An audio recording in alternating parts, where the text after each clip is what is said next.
Hello, my name is Amanda Amos, and the movie I'll be analyzing today is The Chronicles of Narnia, The Lion, the Witch, and the Wardrobe, based on the book by the same name. The book is by C.S. Lewis and is one of the best children's stories, in my opinion. The book also has heavy Christian imagery and influence, and this is reflected in the movie. However, there is also other mythologies and fairy tales within it. As a brief plot summary, up until this point, we have seen Lucy enter Narnia, make a friend who is then arrested after Edmund, her older brother, told of Tumnus the Faun's involvement with Lucy without telling the villain, the White Witch. Edmund tells the White Witch of this without knowing that she's the bad guy. Peter and Susan, the oldest of the two Pevensies, have been chased into Narnia by a scary housekeeper, and at this point they've found that Tumnus has been arrested, have decided that they want to try to help him, and are now faced with this he-beaver who is taking them to his home. This is where we pick up. Isn't there anything we can do to help Tumnus? They'd have taken him to the witch's house. And you know what they say, there's few that go through them gates that come out again. Fish and chips. But there is hope, dear. Lots of hope. Oh, yeah, there's a right bit more than hope. Aslan is on the move.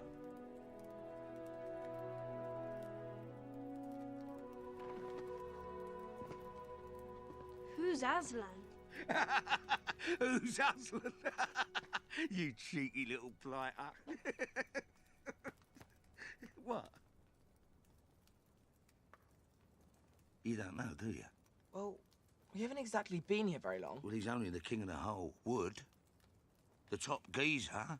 The real king of Narnia. He's been away for a long while. But he's just got back. And he's waiting for you near the stone table. The scene directly before this one is that of the Pevensies and the beaver walking through a winter forest to find his home. The Pevensies go from an icy, wintry landscape into the very lively and cozy home of the beavers. This is the place that the Pevensies learn about Jesus, or Aslan, for the first time. They're essentially walking from winter, icy death into warm life and Jesus. Within the dam, the beavers also feed the Pevensies. This is the first meal that they have as Narnians. More than showing their acceptance of the beavers, this meal is showing their acceptance of the country. And since these four will eventually be crowned kings and queens of Narnia by the end of the movie, this acceptance is very important. And then they meet Aslan by proxy for the first time. In the book, it describes how each child feels at hearing the name of Aslan for the first time, but in the movie, it's all on their faces. And that moment sets up this very strong parallel to Jesus calling each apostle. Peter is, naturally, Simon Peter. Peter is the rock, or high king, on which Lion Jesus will build his kingdom. Susan is doubting Thomas. Throughout the whole story, she has the most trouble with this whole magic kingdom in a closet thing, and doesn't truly believe until much later after she touches Aslan, after he's resurrected. Edmund is Judas. He's the traitor. Overall, Edmund gets a much better ending than Judas Iscariot, but he's the one who turns Aslan over to the White Witch and sells his siblings for 20 pieces of silver with which to buy Turkish delight. Little Lucy is John the Beloved, who stayed by Jesus on the cross and took on his mother as his own. Lucy never wavers from Aslan from this very first moment, and the two share a very deep bond. Many of these parallels don't come into play in this 5-second "Who's Aslan?" scene, but this scene does set up that parallel and assigns each Pevensey their apostle counterpart, which brings us into the next part. He's waiting for us. You're blooming joking. They don't even know about the prophecy. Well, then... Look. Aslan's return. Thomas' arrest. The secret police. It's all happening because of you. You're blaming us. No, not blaming. Thanking you. There's a prophecy. When Adam's flesh and Adam's bone sits at Cair Paravel enthroned, the evil time will be over and done. You know, that doesn't really rhyme. Yeah, I know it don't, but You're kind of missing the point. It has long been foretold that 2 sons of Adam and 2 daughters of Eve will defeat the White Witch and restore peace to Narnia. Beaver reciting the prophecies about the Pevensies and the return of Aslan call back to all the quoting of Jewish prophecy in Isaiah that, guess who? Jesus does in his time on Earth. At this time, the Pevensies, who are understandably freaking out about their supposed fate to save this country that they've never heard of that has talking beavers, have stopped eating. They're momentarily rejecting the beavers.